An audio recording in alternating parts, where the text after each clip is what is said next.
Hey everyone, we're continuing on with our Christmas films for the year, and next up we have the 1951 film The Lemon Drop Kid, starring Bob Hope and Marilyn Maxwell.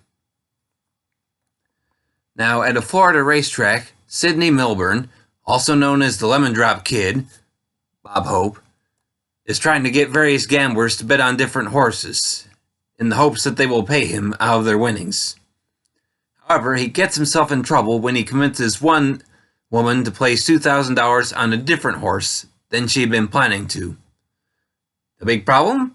She is the girlfriend of mobster Moose Moran, Fred Clark, whose original bet was going to be on the winning horse. Now, Moose threatens to have one of his goons, Sam the surgeon, Harry Belliver, operate on the kid, since Moose lost $10,000 on that bet. But the kid manages to convince Moose to give him until Christmas to raise the whole 10 grand.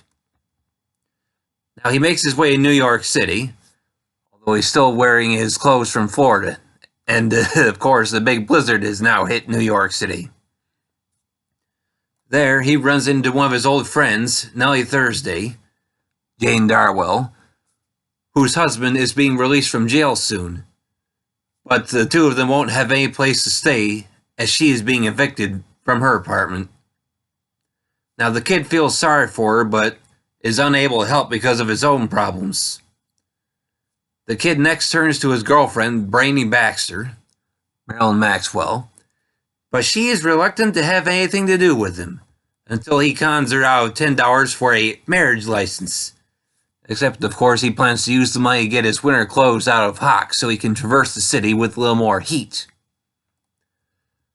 Now, once that is done, he turns to Brainy's boss, mobster and nightclub owner Oxford Charlie, Lloyd Nolan, to get a loan to pay back Moose. But he turns him down.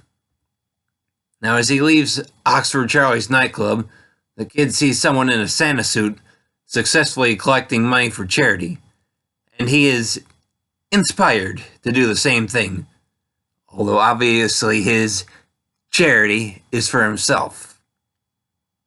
He is quickly arrested for panhandling and, unable to pay the fine, is sent to jail for 10 days. While there, he is visited by Sam the surgeon, and, having figured out where his previous plan went wrong, he explains to Sam his idea to use Moose's old casino as a rest home for some of the old women on the streets, hoping to use that as his charity to collect the money owed Moose. Now, Brainy soon bails the kid out, and he sets about getting some other small-time crooks and hoodlums involved to help round up some homeless older women for the home, including Nellie Thursday, and have those guys act as Santas to help collect the money. Now, with everything in place, the collections go really well, with the kid stashing the money in a hollow statue.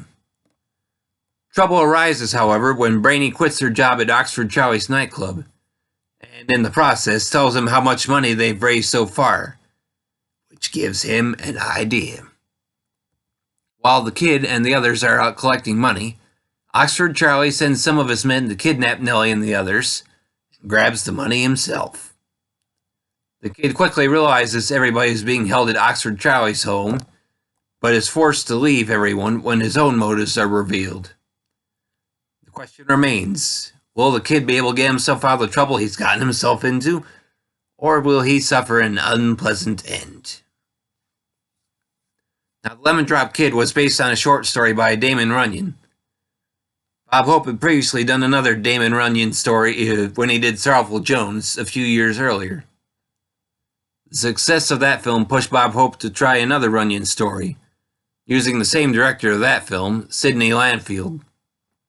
Now, in typical fashion, Bob Hope got involved in the film's production and felt something was not quite right with the director's finished cut.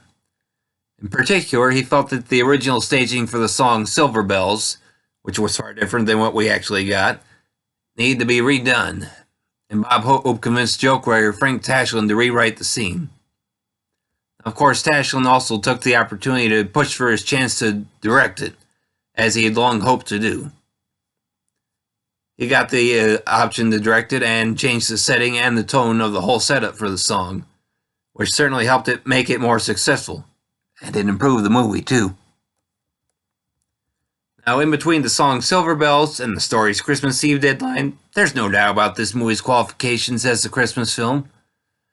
I know I enjoy watching this movie around Christmas time, with Bob Hope's antics and quips continuing to make me laugh every time I watch it. I'll admit his cross-dressing gag near the end of the film is probably a bit dated at this point, but he still does it in such a way as to have me laughing the whole time. Now, the rest of the cast is pretty good too, with Fred Clark as a tough gangster, who certainly makes you think twice about crossing him. Jane Darwell, who garners sympathy for her character as she tries to survive and get ready for her husband's upcoming release from prison. Plus, we have William Frawley as one of the more prominent crooks, conned into helping out as one of the Santas out collecting for the home. But it's this film's rendition of Silver Bells that is one of the film's best and most touching moments, easily making the movie worth seeing just for that alone. Yeah, I certainly enjoy and recommend the rest of the movie too. This movie is available on Blu-ray from Kino Lorber and is 1 hour and 32 minutes in length. Well, that should be all I have to say on this one, everybody, so thanks for listening, and I hope you'll keep tuning in for more.